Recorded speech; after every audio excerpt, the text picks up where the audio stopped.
Oke, sebelum itu perkenalkan nama saya Nabila Zanufaya dari absen 12. Nama saya Muhammad Reza Alawi dari absen 16. Saya Galida Kalahania dari absen 10.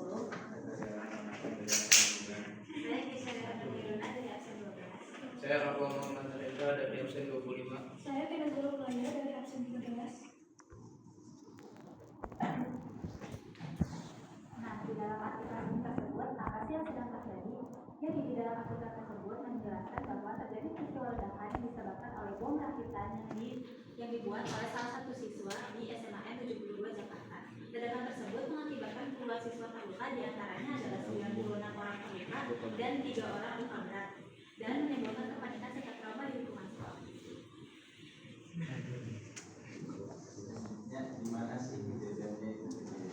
Kejadian itu terjadi di SMA Negeri 72 Jakarta yang berlokasi di Jalan Prihatin, Komplek TNI AL Kodama, Kelapa Gading Barat, Kecamatan Kelapa Gading, Kota Jakarta Utara, DKI Jakarta. Kalian bayangin, Pak, di komplek perumahan TNI,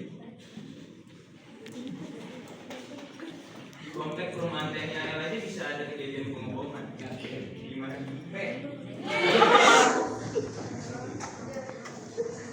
Apa sih pengeboman terjadi? Pengeboman terjadi tanggal hari Jumat 7 November 2025 sekitar pukul 12.00 WIB saat dilaksanakan khotbah Jumat. Menurut keterangan dari salah satu guru matematika yaitu Muhammad Yohan, beliau mengatakan bahwa seluruh siswa dan seluruh warga sekolah sedang mendengar khotbah Jumat ketika pengeboman terjadi di belakang aula sekolah. Saksi mata kedua yaitu Totong menceritakan bahwa ia sedang sholat Jumat bersama para siswa di sholat terdepan. Lalu mendengar ledakan itu terjadi, seluruh jamaah Jumat berbondong-bondong keluar dari masjid karena takut. Oke, selanjutnya siapa sih yang pada saat kejadian tersebut dari TKP? Menurut dari pengakuan saksi yang terdapat dari TKP pada saat itu adalah pelaku berinisial F atau biasa dikenal dengan Muhammad Nazil Fadel Hidayat.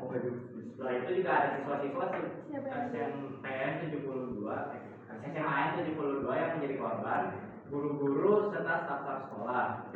Selain itu juga ternyata pelaku adalah anggota aktif Pramuka Wati Ranting Palagading, gugus depan SMAN 72 Jakarta. Jadi kenapa sih pelaku ini bisa melakukan kejadian tersebut? Nah, pertama faktor dari kejadian itu adalah pelaku itu sempat mengaku dibully. Tapi dari beberapa artikel ditemukan bahwa pelaku ini tuh berbohong kalau dia dibully dari saksi-saksi teman-teman dan guru-gurunya. Tetapi di artikel terkini disebutkan bahwa pelaku dibully oleh teman-teman sebayanya. Nah, yang kedua terpengaruh dengan media sosial. Nah, pelaku itu terpengaruh dari media sosial dengan melihat konten-konten media massa di luar negeri yang melakukan aksi teroris dan sebagainya seperti rasisme dan yang lainnya. Dan yang ketiga, FOMO pada hal itu. Nah, berikut ada nama-nama yang akan saya sebutkan yang menjadi inspirasi anak tersebut. Baca ya, saya nggak hafal. Jadi pertama, anak tersebut itu terinspirasi dari Eric Harris dan Dylan Klebold, pelaku dari penembakan di Columbine High School 1999. Terus pelaku juga terinspirasi dari Dylan Roof, pelaku penembakan di Charleston, Amerika Serikat 2015. Yang ketiga ada Alexandre Bissonnette, pelaku penembakan di Masjid Quebec, Kanada 2017. Dan Vladislav Rosyakov, pelaku serangan di Kerch Polytechnic College, Crimea 2018. Berkontaran pelaku penembakan di Masjid Christchurch,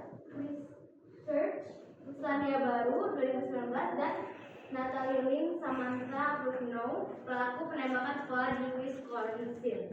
Jadi pelaku terinspirasi oleh tokoh-tokoh tersebut yang melakukan tindakan teroris dan rasisme. Bagaimana sih kondisi pergaulan dan mental pelaku sampai bisa berujung ke kasus pengeboman di SMAN 72 Jakarta? kondisi sosial dan mental pelaku berperan besar dalam kasus ledakan di SMAN 72 Jakarta ini dan sangat signifikan. Terus pelaku mengalami tekanan psikologis akibat masalah sosial di sekolah, merasa terasing serta kurang mendapat dukungan emosional. Nah, kurangnya dukungan emosional ini membuat pelaku memendam rasa emosional yang negatif dalam waktu yang lama, serta pelaku juga sering dipaparkan oleh konten-konten kekerasan yang membuat pelaku berpikir bahwa ini adalah cara yang paling benar untuk menghadapi masalah yang diterima oleh pelaku. Nah, akibat tekanan sosial, minimnya pendamping mengakibatkan pelaku melakukan hal berbahaya tersebut. Nah, oleh kasus ini kita dapat menyimpulkan bahwa pentingnya perhatian terhadap mental seorang siswa dan anak dan lingkungan sekolah yang aman.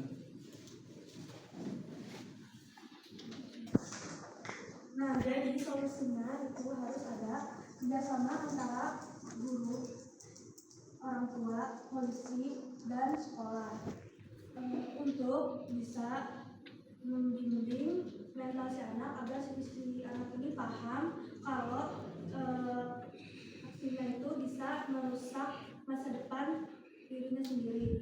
Terus siswa juga harus bisa berpikir kritis agar tidak komod atau ikut-ikutan teman.